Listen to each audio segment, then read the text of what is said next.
बिस्मिल्लाहिर्रहमानिर्रहीम। हुज़ूर अकरम सल्लल्लाहु अलैहि वसल्लम ने फरमाया, रोज़ेदार के लिए दो खुशियाँ हैं, एक अफ्तार के वक्त और दूसरी रब से मुलाकात के वक्त। हुज़ूर सल्लल्लाहु अलैहि वसल्लम ने अफ्तार को और अल्लाह ताला से मुलाकात के वक्त से तशबीह दी है। यानी अफ्तार के वक्त और रब से मुलाकात के वक्त इनके दरमियान क्या मुमासलत है, आइए आज हम ये समझने की कोशिश करते हैं। जब एक शख्स सहरी करता है, पूरा दिन गर्मी, भूख और प्यास को बर्दाश्त करता है और अपने मामूलात ज़िंदगी को भी जारी रखता है, उन मामूलात ज़िंदगी के बाद जब शाम का वक्त आता है तो उस भूख और प्यास की शिद्दत के साथ इफ्तार के वक्त का होने का इंतज़ार करता है, इफ्तार का एहतमाम करता है। जब इफ्तार का वक्त होता है और इफ्तार के वक्त जो इब्तदाई कुछ लुक़मे अपने जिस्म में डालता है, कुछ खाता है, तो वो जो सुकून और वो जो लज्जत, वो जो मिठास उसको हासिल होती है, वो हमें इस चीज़ की याद दिलाती है कि अल्लाह ताला ने हमें इस पूरी तैयारी के साथ सहरी करवा कर, यानी कि हमें इस्लाम की फितरत के ऊपर पैदा करके इस दुनिया के अंदर रोज़े की हालत में भेज दिया है। हम अपनी ज़िंदगी के अंदर दरअसल रोज़े की हालत में हैं। रोज़े में हमें भूख और प्यास से सिर्फ बचना नहीं होता, बल्कि तमाम दीगर बुराइयां, झूठ, गीबत, लड़ाई, गुस्सा और मज़ीद तमाम इखलाकी बुराइयां, सगीरा और कबीरा गुनाह, इन सब से भी बचने की ट्रेनिंग दी जाती है। इसी तरह अल्लाह ताला ने हमें इस दुनिया के अंदर यही चीज़ें सिखा कर भेजा है कि हमने पूरी दुनिया में व पूरी ज़िंदगी में इन्हीं चीज़ों से बचते हुए, गुनाहों से बचते हुए ज़िंदगी गुजारनी है। जब ये ट्रेनिंग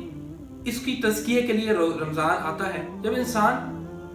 ये अपनी तमाम क़यूद और पाबंदियाँ सह कर अल्लाह ताला के हुज़ूर पेश होता है, तो वही लज्जत और वही सुकून, वही खुशी अल्लाह ताला के हुजूर पेश होकर हमें मिल सकती है, बल्कि मिलेगी कि जो इफ्तार के वक्त उस शख्स को मिलती है जो कि अपने रोज़े के अंदर इन तमाम चीज़ों से बचता है, जो रोज़े के वक्त भूख और प्यास बर्दाश्त करता है। वो शख्स जो कि रोज़ा ना रखे, वो शख्स जो कि भूखा प्यासा ना रहे, वो शख्स जो कि इन बुराइयों से ना बचे, तो उस शख्स के लिए ना ही कोई अजर है, ना ही कोई उसको इफ्तार के वक्त सुकून मिलता है। इसी तरीके से अल्लाह ताला के हुजूर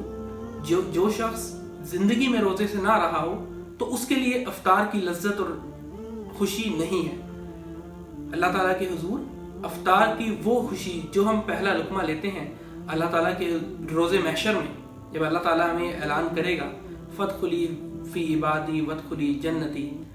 ऐ अल्लाह के बंदे मेरी बंदगी में दाखिल हो जा, जन्नत में दाखिल हो जा।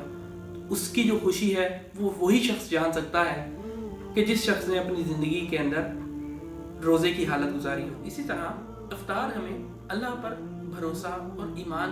की कैफियत को पुख्ता भी करता है कि जब बंदा रोज़ा और सहरी का एहतमाम करके घर से निकलता है, जब वो रोज़े की हालत में होता है, तो उसको इस चीज़ पर ईमान होता है, इस चीज़ पर यकीन होता है कि मैं जब अपना दिन गुजारूंगा भूख और प्यास के साथ, तो इफ्तार के वक्त मुझे वो जो वक्ती कुछ तकलीफ़ है, वक्ती जो मैं पाबंदी बर्दाश्त कर रहा हूँ, तो इसका सिला मुझे कुछ ही वक्त के बाद मुझे मिल जाएगा। ग़ुरूब आफ्ताब के वक्त वो उसका यकीन पुख्ता हो जाता है।